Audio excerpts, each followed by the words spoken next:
자, 다시 한번 천간지지, 십간십이지, 그 이제 소리값이 이제 두 가지로 이렇게 통칭 부르는 것인데, 십간과 십이지의 그 상관관계가 날짜와 시간과 그 다음에 달과 그 밤낮 이렇게 나눠질 수밖에 없는 그런 가장 기본이 되는 나눔의 그 어떤 숫자들을 그걸 기억하고 있는 것이니까 요것에 대한 그것을 어떻게 해석을 했는가에 대한 것을 살펴보는 거라고 그랬죠. 예? 그래서 십간은 유감스럽게도 그 뜻이 아무리 바뀐다고 하더라도 전체적인 맥락이 무엇이냐 하면은 식물의 일생을 가지고 열을 단위로 나눈 소변이다. 작은 변화다 이 말입니다. 십이지는 무엇이냐? 그러면은 12가지 우리가 인간이 만날 수밖에 없는, 인간과 만날 수밖에 없는 특징을 가진 동물들을 선택함으로 인해서 그 동물이 가지고 있는 특징들을 시간의 개념으로 나눈 것이 십이지다. 십간은 식물의 일생, 십이지는 12간지 동물에 해당하는 특징을 모아서 시간의 개념으로 그것을 이해시키려고 하는 노력의 소산이지, 그 동물들하고는 실제적으로 아무런 관계가 없다 이 말입니다. 근데 십간은 그게 아니다 이 말입니다. 십간은 그 글자의 꼴, 모양, 형태에서부터 식물이 발화를 해서 커나가 가지고 열매를 맺고 끝날 때까지의 과정을 10개의 차근차근 이어질 수밖에 없는 작은 변화를 가지고 설명하고 있다. 이 십이지의 개념하고 전혀 달라요. 이거 이해를 잘 하셔야 됩니다. 글자의 형태, 꼴이, 십간은 그 글자의 꼴들 모양새가 식물이 발화해서 열매가 맺어져 갖고 땅에 떨어질 때까지의 과정을 10단계로 줄여놓은 모양의 형태들이지만, 십이지는 자축인묘 진사오미 신유 술해라고 하는 그 글자의 꼴들하고는 별로 관계가 없을 뿐더러, 아니 관계가 있어요. 관계가 있는데도 그 상징하고 있는 동물들하고 그 관계가 약간 있어요. 그렇지만 글자 꼴들하고는 굉장히 다른 것인데, 십이지의 그 12동물들은 식물하고 달리 동물이기 때문에 소위 이런 바이러스, 이런 세균들을 빼놓고 이제 포유류 어떤 동물들이 저기서부터 잉태를 해가지고 커나가고 있는 모습의 상태들을 쭉 이어놓은 것에 대별할 수 있다. 이런 설명입니다. 자, 오늘은 십이지는 내가 여기서 지금 언급할 사항이 아니니까 십간에 대한 정자, 네 번째 글자를 얘기하겠습니다.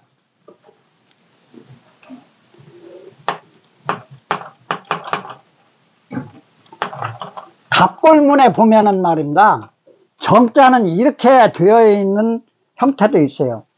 그래서 이게 철정, 모정이라고 하는 글자의 모습으로 금문의 형태가 나와요. 철정이라고 하는 것이 지금 우리가 쇠붙이잖아요. 그러면 쇠붙이에도 이 발달 순서가 있죠. 청동기 다음에 이제 철이 등장하잖아요. 근데 이제 이 철이라고 하는 것은 청동기하고 그 강도가 천양지차죠.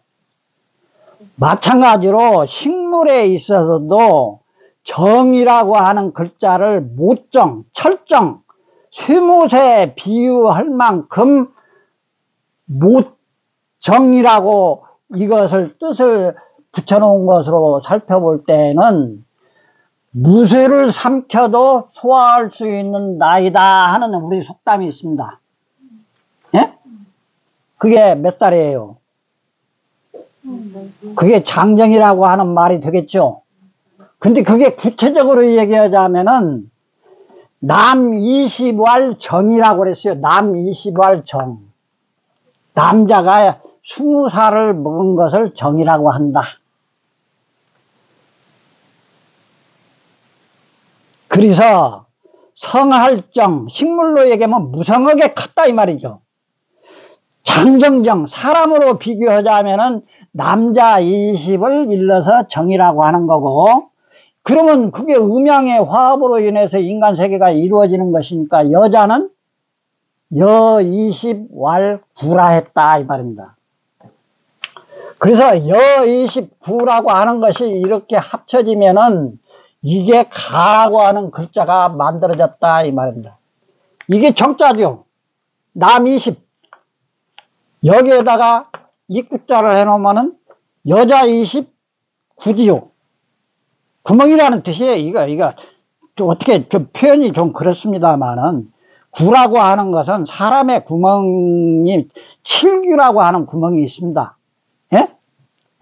그건 이제 인풋과 아웃풋의 관계에 이제 해당하는 것이니까, 그래서 남자 20을 정이라고 하고 여자 20을 구라고 했을 때 여자 20과 남자 20 그 청춘들이 만나는 것은 강한 것이다 하는 그런 글자가 효자가 되어 갖고 생겨났다 이 말입니다.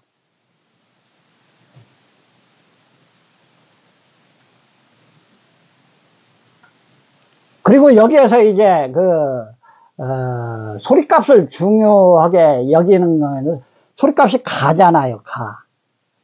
예? 가할 때 가자는 가죠. 그래서 가는 노래 가자에 그가 본디 뜻이 있는 거예요. 가가. 예? 그래서 노래 가자도 이제 이런 연장선상에서 이제 태어난 것으로 나는 유추하고 있으니까 그것을 그렇게 이해하시면 좋겠다 이 말입니다. 그래서 이것은 남자 여자 할 것 없이 식물에 있어서도 가장 오똑하게 무성하게 자란 상태를 얘기하는 것이기 때문에 이제 높을 꽃자 같은 것을 놓고 그 아래다가 이제 정자정자를 아니 성할정자를 이렇게 해놓으면은 정자를 높은 곳에다 짓지 저렇게 푹 들어간 데다 지어놓지 않죠. 예? 고갯마루에다가 정자 같은 거를 지어놓는 것이죠. 가다가 쉬라고. 넓은 경치를 보면서 높은 곳에다가 모퉁이 돌아가는데 쉴만한 곳에다가 정자도 짓고 그러는 것이죠. 그런 정자에서 사람이 쉬는 것이기 때문에 정자정자는 높을 꽃자 플러스 장정정자인과 동시에 그런 정자에서 사람이 쉬는 것이기 때문에 이제 정자 정자에다가 사람인변을 이제 앞에다가 붙여놓으면은 머무를 정 그런다 이 말입니다. 예? 거기에 이제 글 쓰는 사람들에게 있어서는 이제 정이라고 하는 것은 이제 바로잡을 정이라고 하는 뜻도 있어요. 말을 바로잡다, 예? 꼿꼿하게 세우다 그런 뜻이에요. 말씀언변에 장정정 헐자가 바로잡을 정 그러는데 그 정자가 바로잡을 정하고 또 바를 정자를 합잡고 정정하다 또는 드릴 정자를 써갖고 정사정자를 하면은 증정하다 이런 그것을 쓰는데 이제 이런 것이 이제 잘못하면은 이제 정정한다고 할 때 그 글자하고 증정한다고 할 때 증정의 글자들은 그 뜻이 굉장히 달라요. 그래서 시를 쓴다든가 문학을 하는 사람들이 정정을 해야 될 그런 그 글자를 써야 할 때다가 들을 정자, 정사정자를 써가지고 정정이라고 쓰는 경우가 다수의 그런 그 오해의 소지를 나갈 수 있는 이제 쓰임을 잘못 알고 쓰는 경우가 허다해서 내가 그걸 소견이라고 거기 써놓은 거예요. 예? 오늘 마침 임동숙 선생이 안 나왔기 때문에 생략하겠습니다. 똑같은 글자인 것 같은데 소리값이 정정인데 이 경우하고 그 경우는 전혀 다른 경우다 이 말입니다. 지금 이해가 되셨죠? 나중에 이제 임동숙 선생 시하는 사람들이 이런 실수들을 많이 해요. 증정한다고 하는 말하고 정정하는 말을 혼동해가지고 쓰지 않아야 될 글자들을 써가지고 하길래 내가 지금 거기 참고하라고 써놓은 거예요. 예? 그래서 그 다음에 이제 여섯 번째 이제 성알무자는 이게 풀초죠. 풀초의 성알무자가 원래는 이렇게 생긴 거예요. 그래서 무성을 무자의 본디자예요, 이 성은. 이게 장정정이라고 하는 글자의 상태가 식물로 얘기하더라도 아주 무성하게 잘 자란 오똑한 모습인데 그보다도 더 무성해졌다 이런 뜻이죠. 한 단계 더 이제 꽃을 피우기 일보 직전이다 이런 뜻이에요. 식물은 뭐 때문에 존재합니까? 꽃을 피우고 그 꽃이 피면은 열매가 맺잖아요. 그래서 1차적으로는 열매를 맺게 2차적으로는 열매를 맺게 하기 위해서 식물이 성장하고 크는 것이라고 한다고 하더라도 1차적으로는 꽃을 피워야 하는 것이 우선순위죠. 꽃이 안 피고 열매가 맺는 방법은 선후가 안 맞는 것이죠. 그래서 꽃 피기 일부 직전의 상태를 성알무 그런다 이 말입니다. 예? 무성알무 그렇다 이 말입니다. 거기에 이제 후기자, 전기자, 본의, 인신의 이런 것에 대한 글자들을 내가 거기다가 써놓고 큰 대자 구름문자 써놨죠. 여기까지 해놓으면 이게 비우자인지는 알죠. 비우자에다가 여기 이를 운자를 이렇게 해놓으면 구름문자가 되죠. 그러면은 비를 일러주다 그 말이죠. 예? 비를 일러주다고 하는 것은 후기자의 이 구름문자는 원래는 이 글자가 구름문자의 본디자였어요. 이 글자가 구름문자였다 이 말입니다. 이 이를 운자에 각골문 근문 같은 데 보면 이렇게 생겼어요.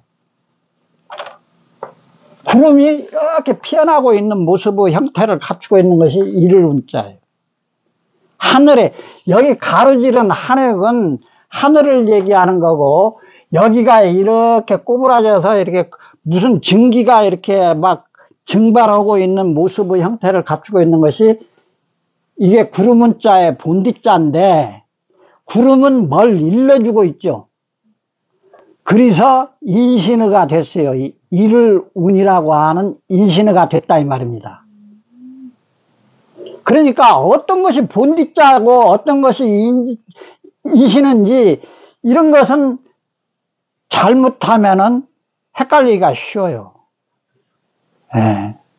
그래서 구름만을 확실하게 더 알려주기 위해서 구름이라고 하는 것은 비를 일러주는 것이기 때문에 그 위에다가 비우자를 보태가지고 이런 것 보고 이제 증체라고 그래요. 증체상형 그래요. 증체. 이제 이런 것이 갑골문자에서, 아니, 갑골문자 문자학에서 증체되었다. 하나를 더 보태가지고 뜻이 더 확실해졌다. 이런 뜻이에요.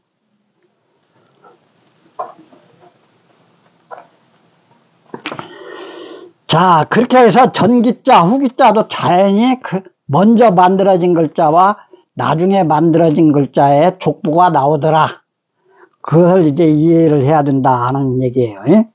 그 다음에 이제 여섯 번째, 이제 자기기자는 우리가 이 자기기자를 알을 때 세 가지의 글자 꼴을 우리가 알아야 되죠. 이건 자기기자인데 모음기자죠. 근데 이 몸짓자는 사람이 다소곳이 무릎 꿇고 앉아있는 사람의 모습으로 해석하는 경우가 많아요. 물론 그 외에 식물이 이제 그 무성하게 자랐다고 한다면은 무조건 막 하늘 높이 막 뻗어나가는 게 아니잖아요. 이스러져 가지고 구부러지고 그러잖아요. 그래서 식물이 무성해져 가지고 구부러진 모습이다 이렇게 해석하려고 하는 그런 학자들도 있어요. 그러나 아무튼 간에 나는 그 6번째 해당하는 이 몸기자, 자기기자는 식물의 일생에 변주어서 설명을 할 수밖에 없는 상태라고 한다면은 식물이 무조건 막 하늘로 높이 솟아서 커나가는 것이 아니라 어느 일정한 시기가 되면은 구부러지고 있다. 이런 것을 나타내는 그런 글자다 이 말입니다. 그러면 이게 인간의 삶에 있어서 그러한 시기가 어느 때에 해당하는 것일까 하는 것이 나와요. 그것이 바로 나를 뒤돌아볼 수 있는 시기다 해서 나를 인식할 수 있는 그 나이가 인간에게 식물의 일생을 대입하자면은 자기를 생각하고 기록하고 돌아볼 수 있는 상태의 때를 얘기하는 것이죠. 그래서 공자가 얘기한 부록이라고 하는 나이가 한 40을 부록이라고 하죠. 예? 혹할혹자에다가 아니볼자 혹하지 않는다 해가지고 그러는데 예? 어서오세요. 어서 오세요. 예, 잠깐 쉴게요. 어서 들어오세요.